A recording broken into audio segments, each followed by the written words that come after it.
Hello and welcome to Country Life Simple. You know my motto, work smarter, not harder. A lot of times when I cook, I like to cook in bulk and freeze some of the leftovers.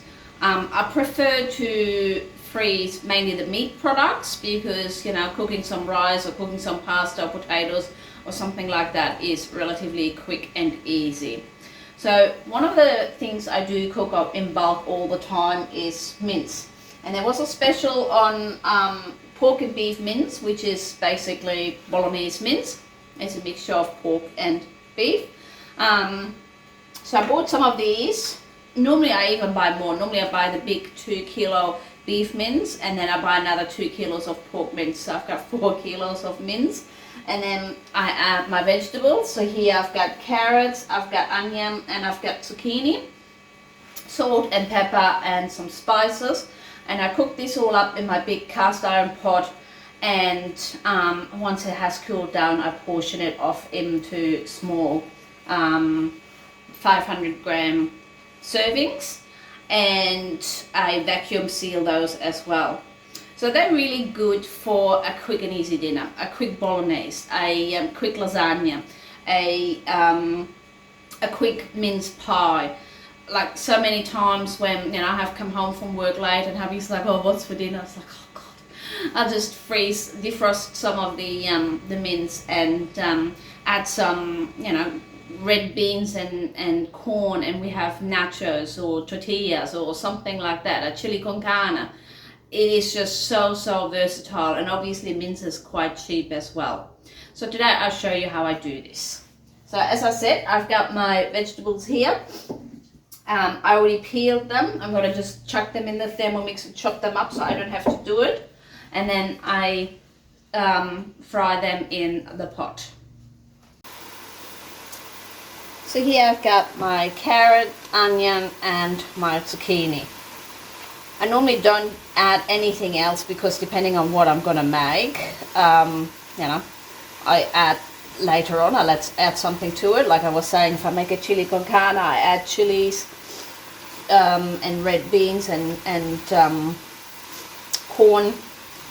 If I make a bolognese, I might add some mushrooms or some capsicums or something like that. But I just let this simmer for a little bit, and then I fry the meat, and then I mix it all together.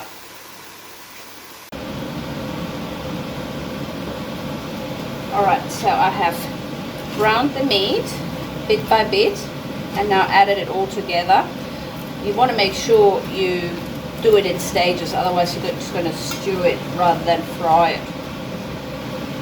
So now I'm going to add back my vegetables.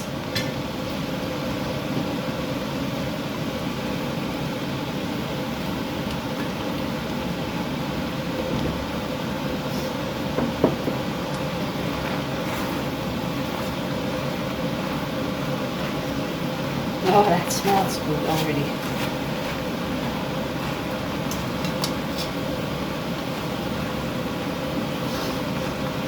And this way you can really bulk up your mince with lots of vegetables.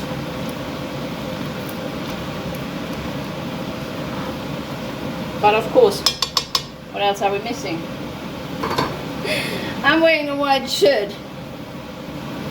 So, of course, I'm cooking with bolognese sauce.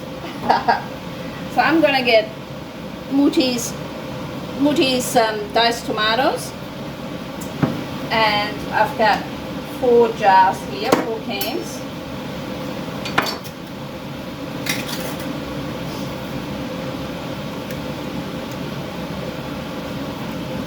Alright.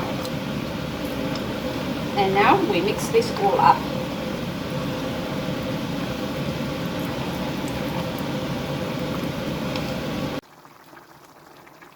Look at that. That looks amazing. It smells amazing too. I'm actually getting hungry. So I've been simmering this now for about half an hour or so, maybe a bit more. I'm going to turn it off now and let it cool. So I'm going to put all of this into, like I said, 500 gram bags and put it in the freezer, vacuum seal and put it in the freezer. You can, depending on where you live and what you like to do, you can actually preserve this as well in jars. There's two different methods. You can either preserve it with a water bath, but then you have to reheat this over 90 degrees when you eat it, or you can pressure can it, which most people in the US probably do. I don't do any of this. I do preserve food in sugar, salt and vinegar, but nothing like this, no meat, etc. Because where I live it gets really hot and I don't have a cellar or anything like that, so it just gets, yeah, it gets too hot. I don't have a cool space other than the fridge, and then that's pointless. So I must much rather put it straight in the freezer. If you do want to preserve it, you need to put it in sterilized glasses right now while it's still boiling hot. I'm going to let this cool down. I'm going to leave it in the fridge overnight, and tomorrow I'm going to pack it up and put it in the freezer. I'll show you then. And there you have it. Sorry about the light quality. It's already dark outside, but I just portioned this into about 600 grams, except for this one. This one was a bit more, and I think there was yeah, I think that was it. But yes, as you can see, I've got 7 meals in total here for various things. What I also can do is when I defrost one of those, I can add some bolognese sauce to it to make it, you know, go further a little bit or something like that. And like I said, I'll add, you know, more vegetables, or if I make a lasagna. But yeah, one day's work, 7 meals in the freezer. I hope you enjoyed this video.